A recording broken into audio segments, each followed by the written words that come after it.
नमस्कार दोस्तों, मेरा नाम है ब्रिजलाल। आप देख रहे हो गुरुजी है ना ऑनलाइन चैनल। हाजिर हूँ एक नया वीडियो लेकर। चलिए पढ़ते हैं। दोस्तों, अभी भी आपने इस चैनल को सब्सक्राइब नहीं किया है तो आप कर सकते हो दोस्तों। ये बिल्कुल फ्री है और आप ज़्यादा से ज़्यादा लाइक कीजिए दोस्तों, और ज़्यादा से ज़्यादा इस वीडियो को शेयर कीजिएगा ताकि और भी आपके जो भाई बंधु हैं उनको फ़ायदा मिल सके। और आप ज़्यादा से ज़्यादा लाइक करोगे तो और भी मैं आपके लिए अच्छे से अच्छा वीडियो लेकर आता रहूँगा। दोस्तों, हम बात कर रहे थे राजस्थान चित्रकला शैली की, और उसके अंतर्गत हमने जो मेवाड़ शैली है और उसके अंतर्गत हमने मेवाड़ की एक उपशैली, मेवाड़ उपशैली या फिर उसको उदयपुर उपशैली के नाम से जानते हैं, उसकी हमने पार्ट 2 के अंतर्गत बात कर ली है। अब तक 2 वीडियो आ चुके हैं राजस्थान चित्रकला शैली के। और आज बात करेंगे दोस्तों नाथद्वारा उपशैली, देवगढ़ उपशैली और चावंड उपशैली की। तो इनकी क्रमशः बात करेंगे। तो नाथद्वारा पड़ता है दोस्तों अपने राजसमंद जिले में। तो एक चीज़ ये यहाँ पर अपने राजसमंद जिला हो गया। उसके बाद में यहाँ पर जो श्रीनाथ जी हैं भगवान, वो ये आकर्षण का प्रमुख केंद्र हैं। और जो श्रीनाथ जी हैं उनको मानते हैं कृष्ण का प्रतीक। तो यहाँ पर जो सर्वाधिक चित्र मिलेंगे वो है कृष्ण लीला से संबंधित सर्वाधिक अपने को चित्र मिलेंगे। तो श्रीनाथ जी हैं यहाँ पर भगवान, और उनको श्रीनाथ जी को माना जाता है कृष्ण का प्रतीक। तो यहाँ पर कृष्ण लीला के अपने को सबसे ज़्यादा चित्र हैं वो मिलेंगे। उसके बाद में दोस्तों हम बात करेंगे इनके जो प्रमुख शासन, जो किसके शासनकाल में ये जो हुए थे, ये सर्वाधिक शैली ये फली। तो यहाँ पर महाराणा हुए थे, उनका नाम था राज सिंह। तो राज सिंह अपने को नाम याद रखना है यहाँ पर। तो राज सिंह के शासनकाल में ये सर्वाधिक जो क्वेश्चन है यहाँ पर ये बन सकता है कि राज सिंह के शासनकाल में ये प्रमुख शासक कौन थे नाथद्वारा उपशैली के अंतर्गत। उसके बाद में यहाँ पर जो और जो डिटेल में अगर पूछा जा सकता है तो यहाँ के चित्रकार पूछ सकता है अगला। तो चित्रकारों की बात कर लेते हैं। यहाँ पर जो चित्रकार हैं एग्जाम में अभी तक इस प्रकार की शैली से चित्रकार के बारे में क्वेश्चन आया नहीं है। क्वेश्चन आएगा, मैं आपको बताऊंगा किस प्रकार का क्वेश्चन आता है। तो यहाँ पर जो चित्रकार हुए हैं उनका नाम है नारायण चतुर्भुज। अभी तक दोनों भगवान के नाम आए हैं तो आप याद रख सकते हो, कृष्ण भी भगवान थे और यहाँ पे नारायण भगवान का रूप था, चतुर्भुज भी एक उन्होंने एक भगवान का रूप था। उसके बाद में घासीराम, उदयराम, और यहाँ पर 2 महिलाएं थी, उनका नाम था कमला व इलायची। तो ये 2 महिलाएं चित्रकार हुई है यहाँ की, कमला व इलायची। ठीक है दोस्तों। उसके बाद में यहाँ पर जो प्रमुख चित्रित ग्रंथ हैं वो किस पर आधारित हैं। तो जो चित्रित ग्रंथ हैं उनकी बात कर लेते हैं। यहाँ पर मैंने आपको बताया था कि कृष्ण लीला से संबंधित हैं। तो यहाँ पर जो चित्रित अपने को ग्रंथ मिलेंगे वो एक तो मिलेंगे कृष्ण लीला से संबंधित। अब कृष्ण जी की बात हो रही है तो गोपियाँ नहीं है, ये हो नहीं सकता। तो यहाँ पर चित्र मिलेंगे वो उनमें गोपियाँ भी है। ठीक है। अगर कृष्ण की बात हो रही है तो ग्वाल बाल नहीं है, ये हो नहीं सकता। तो यहाँ पर ग्वाल बाल के भी चित्र अपने को मिलते हैं। उसके अलावा यहाँ पर श्रीनाथ जी के जो विग्रह हैं ये भी यहाँ पर अपने को चित्र देखने को मिलते हैं। उसके बाद में यहाँ पर जो हर एक चित्रशैली का प्रमुख रंग होता है, जो प्रधान रंग होता है, उन रंगों की बात कर लेते हैं। यहाँ पर दोस्तों जो मेवाड़ उपशैली या उदयपुर उपशैली पढ़ा था हमने, वहाँ पर हमने बताया था कि पीला व लाल रंग यहाँ पर प्रधान थे। तो यहाँ पर जो हरा व पीला रंग यहाँ पर प्रधान थे। तो जो चित्र हैं वो हरे और पीले रंग को प्रधानता लिए हुए थे। तो ये चीज़ आप ध्यान रखना, एग्जाम में इस प्रकार का क्वेश्चन बन सकता है रंगों से आधारित। और उसके बाद में यहाँ पर जो नारी है या पुरुष की जो आकृति या वेशभूषा से कुछ इंपॉर्टेंट वाली बात नहीं है, लेकिन अपने को एक चीज़ यहाँ पर याद रखनी है, वो है कि नारी की जो आंखें थी वो तिरछी और मृगनयनी यानी हिरणी के समान थी। तो इस प्रकार की जो चीज़ है ये आप याद रखना। तो ये सिर्फ आंखों के बारे में ये संबंधित मैंने एक चीज़ उठाई है यहाँ से। बाकी जो मेवाड़ उपशैली थी इंपॉर्टेंट थी, इसलिए मैंने आपको वहाँ पर आकृति या समस्त प्रकार की वेशभूषाएं उनके बारे में आपको जानकारी दी थी।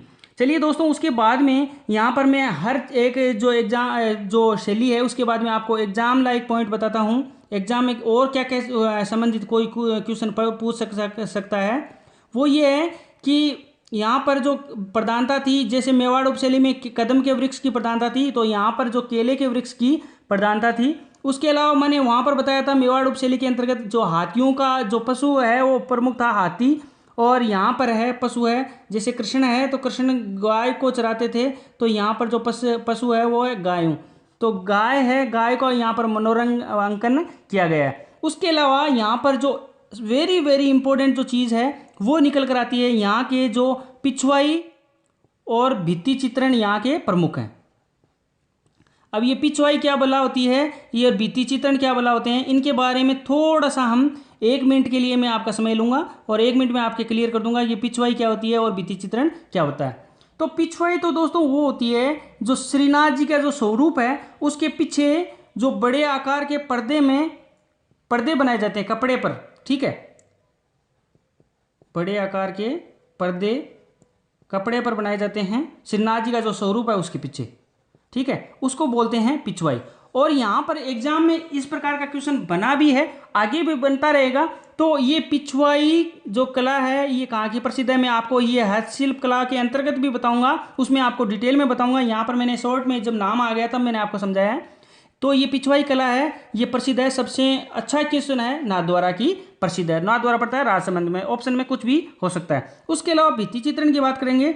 भित्ति चित्रण ये होता है कि दीवारों पर जो सौंदर्यात्मक अलंकारिक जो चित्रण किया जाता है दीवार पर, उसको बोलते हैं भित्ति चित्रण। ये प्रसिद्ध है दोस्तों, शेखावटी और जो हाड़ौती क्षेत्र है वहाँ का ये जो भित्ति चित्रण है ये प्रमुख प्रसिद्ध है। शेखावटी की जितनी भी हवेलियाँ हैं वहाँ पर ये भित्ति चित्रण प्रसिद्ध है। तो यहाँ पर 2 पद्धति अपनाई जाती है। एक तो पद्धति अपनाई जाती है उसको बोलते हैं फ्रेस्को बुर्नो, ये पेंटिंग का प्रकार है दोस्तों, फ्रेस्को बुर्नो। तो इसमें क्या किया जाता है, दीवार को पहले प्लास्टर किया जाता है और गीली दीवार पर ही पेंटिंग कर दी जाती है, उसको बोलते हैं फ्रेस्को बुर्नो। इसको बोलते हैं आला गिल्ला पद्धति या इसको बोलते हैं अराइस पद्धति, ठीक है। उसके बाद में एक पद्धति यहाँ पर पेंटिंग का प्रकार और आता है फ्रेस्को सेको, ठीक है। फ्रेस्को सेको के अंतर्गत क्या आता है, इसमें दीवार के ऊपर प्लास्टर किया जाता है, दीवार को प्लास्टर को सुखाया जाता है और फिर पेंटिंग की जाती है। तो ये 2 प्रकार की पेंटिंग थी, मैंने एक जस्ट आपको नॉलेज के लिए बता दिया। चलिए दोस्तों आगे बढ़ते हैं। अब बात करेंगे दोस्तों देवगढ़ उपशैली की, जो 3रे नंबर की शैली है अपनी, देवगढ़ उपशैली की बात करेंगे।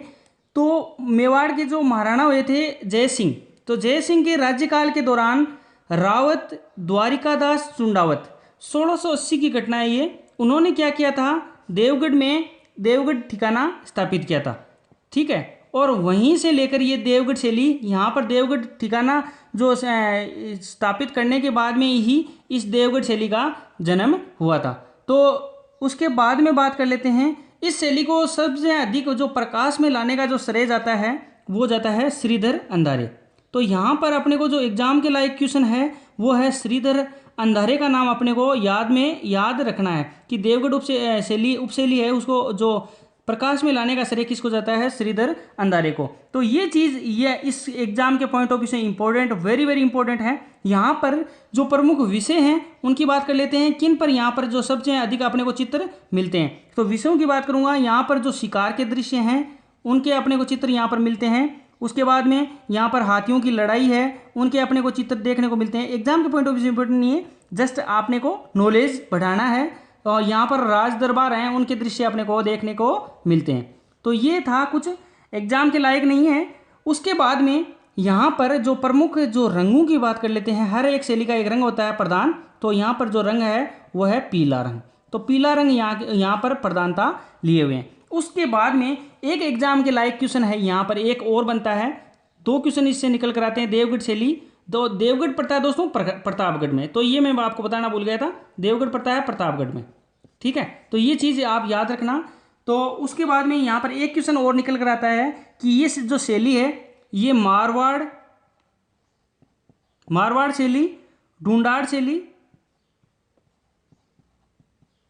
और जो मेवाड़ है उस शैली का समन्वित रूप है।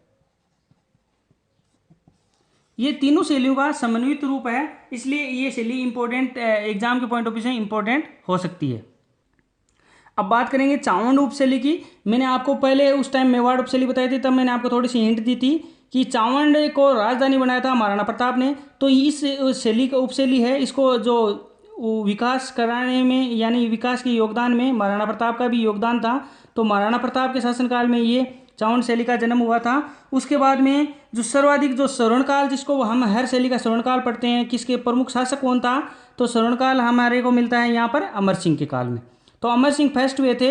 अमर सिंह फर्स्ट के काल में यहाँ पर जो सर्वाधिक स्वर्णकाल इसको बोला जाता है। तो यहाँ पर एग्जाम के लायक क्वेश्चन ये बन सकता है दोस्तों कि किस चावल शैली है उसका स्वर्णकाल किसके शासन में था, तो अमर सिंह। उसके बाद में यहाँ पर एक वेरी वेरी इंपॉर्टेंट क्वेश्चन है, बनता आया है और आगे भी बनता रहेगा। प्रमुख यहाँ पर जी एक चित्रकार हुए हैं, उसको बोलते हैं एग्जाम में नसीरुद्दीन भी आ सकता है, क्योंकि अलग अलग बुकों में अलग अलग दिया हुआ है। इसी को बोलते हैं नसीरुद्दीन या नसीरुद्दीन। तो आप इससे कंफ्यूज मत होना, ये कुछ भी हो लेकिन ये इससे संबंधित है। तो ये प्रमुख चित्रकार इस शैली के हुए हैं और इन्होंने इन्हीं का एक चित्रित ग्रंथ था, उसका नाम था रागमाला। तो ये एग्जाम के लायक ये तीनों क्वेश्चन हैं अभी तक मैंने आपको बताए हैं, स्वर्णकाल, चित्रकार और ये प्रमुख ग्रंथ। तो ये ग्रंथ है रागमाला, और ये जो रागमाला है ये वर्तमान में कहाँ है, दिल्ली में अजायब घर है, और दिल्ली में अजायब घर में ये सुरक्षित है। तो ये चीज़ थी, ये एग्जाम में लायक आने वाला क्वेश्चन नहीं है, लेकिन ये जो 3 क्वेश्चन है ये मैंने अभी आपको बताए हैं, नसीरुद्दीन चित्रकार और रागमाला जो ग्रंथ है और स्वर्णकाल अमर सिंह के शासनकाल में। तो ये बहुत ही इंपॉर्टेंट क्वेश्चन है। तो दोस्तों यहाँ पर जो मेवाड़ शैली है यहाँ पर खत्म होती है। उसके बाद में हम बात करेंगे मारवाड़, ढूंढाड़ और भी जो शैलियाँ बची हुई है हड़ौती, उन तमाम प्रकार की शैलियों की बात करेंगे। वो वीडियो नेक्स्ट में आते रहेंगे। तो दोस्तों अगर ये वीडियो पसंद आए तो ज़्यादा से ज़्यादा इसको शेयर कर दीजिए, और अगर ये आपको और भी ज़्यादा पसंद आए तो लाइक कर दीजिए, डिसलाइक भी कर सकते हो दोस्तों अगर आपको नहीं पसंद आया हो तो, ताकि मुझे पता तो चले आखिर में हो क्या रहा है। ठीक है दोस्तों, चलिए अपने आसपास स्वच्छता बनाए रखें, और धन्यवाद, राम राम।